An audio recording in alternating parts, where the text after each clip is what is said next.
Hello everyone, today in this video we will discuss how to install VLC media player on Samsung Galaxy A36. Let's start the video. First of all, go to app library. Here click on Play Store app. After click on Play Store app and click on search. After click on search and search VLC media player.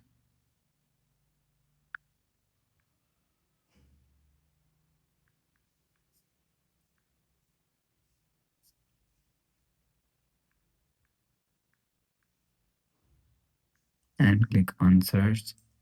If you want to install VLC media player, so click on VLC and click on install.